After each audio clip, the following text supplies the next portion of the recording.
Yesterday, I was playing basketball and I landed my ankle wrong, injured it, and I'm probably going to be out for like a week or two from all sports and probably, only be able to do like chest day, back day, and stuff like that. So today, I wanted to talk about why you never suffer in realizing that everything is a gift. Now, in my personal case, um, I could sit here and whine about my ankle and be like, I can't believe this happened. I wanted to spend the good weather of this summer and the free time I have, playing basketball with friends, lifting weights with friends, rock climbing with friends, fishing with friends, even just walking in general. And unfortunately, I'm stuck, sitting in bed, holding ice on my ankle. But I've kind of realized that a long time ago, I would have sat there and just wanted to eagerly rush back into my sports. And honestly, that would actually make it worse. And I didn't realize that when I played ice hockey.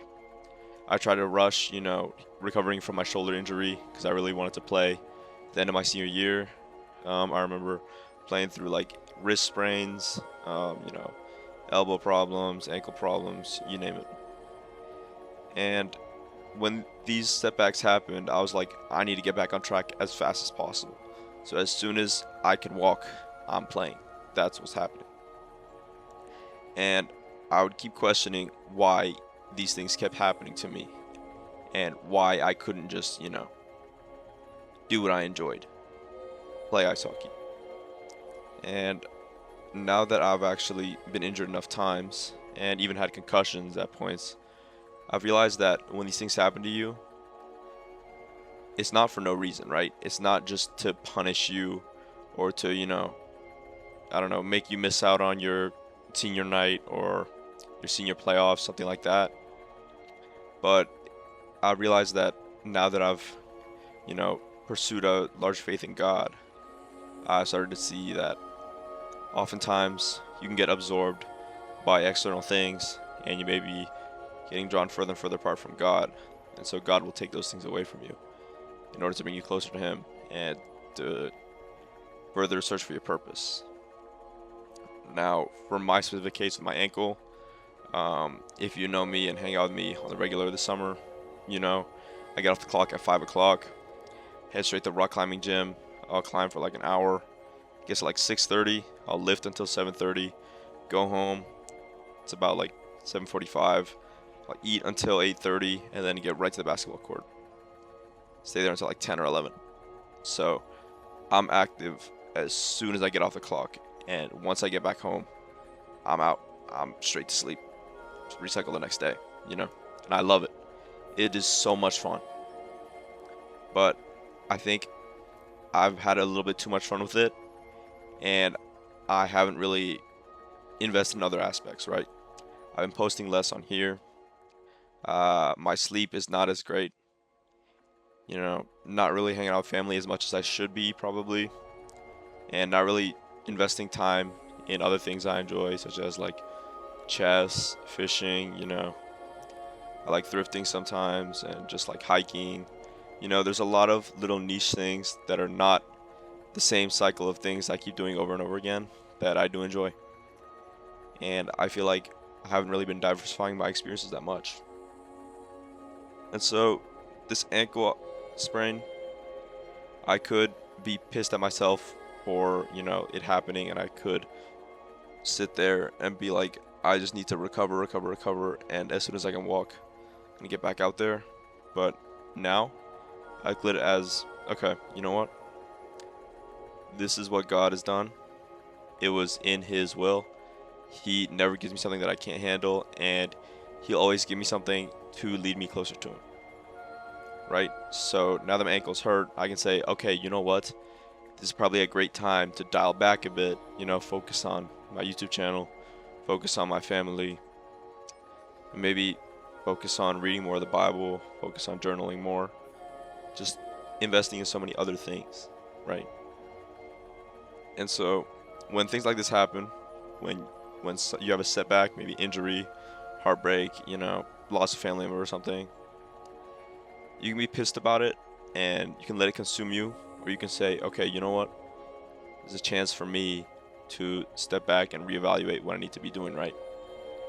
So obviously, the amount of physical intensity that I was doing from 5 o'clock to 10 or 11, not very healthy, right?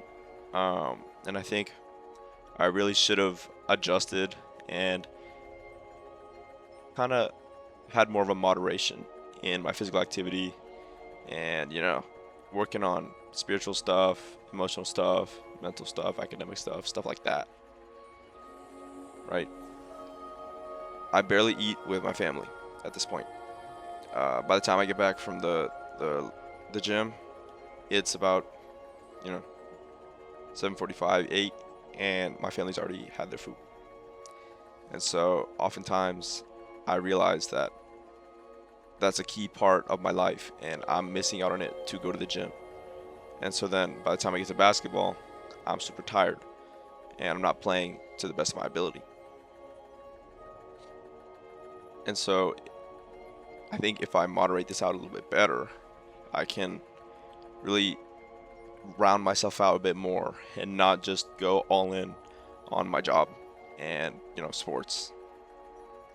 I think as a man, you have to realize when you're doing too much.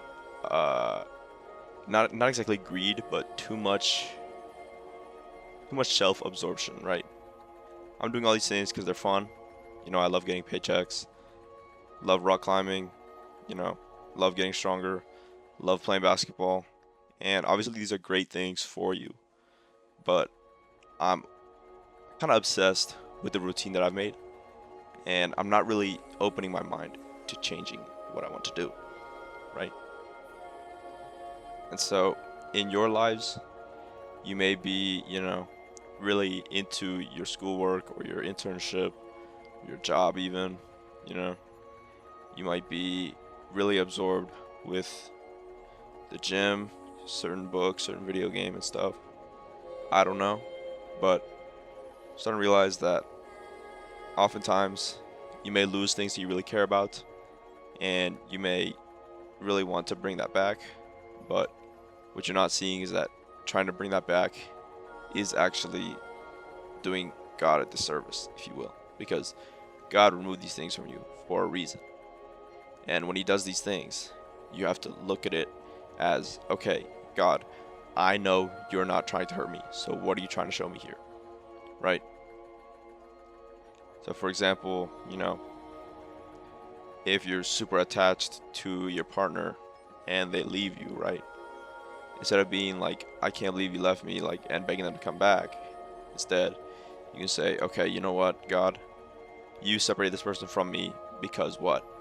Am I am I lustful too much? Am I prioritizing her more than I prioritize my relationship with God? Am I, losing time with my friends, family?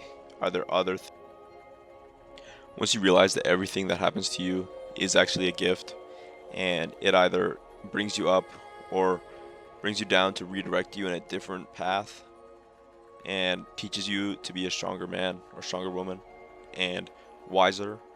And I think you should really take these things and appreciate what happens because you got to experience something great. And when it falters, you can now say nothing is an accident.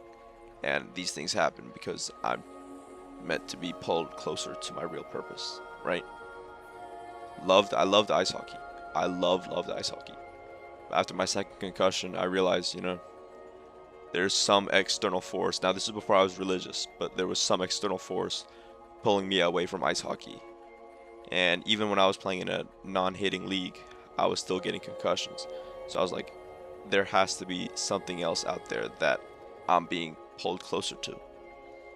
And so after I quit ice hockey, I actually fell in love with a girl. I actually, worked harder on my club, got a social officer position for next semester, uh, you know, got into different sports, basketball, fishing, you name it. And I also feel like I got a lot closer to my friends, just my friends both back home and at college.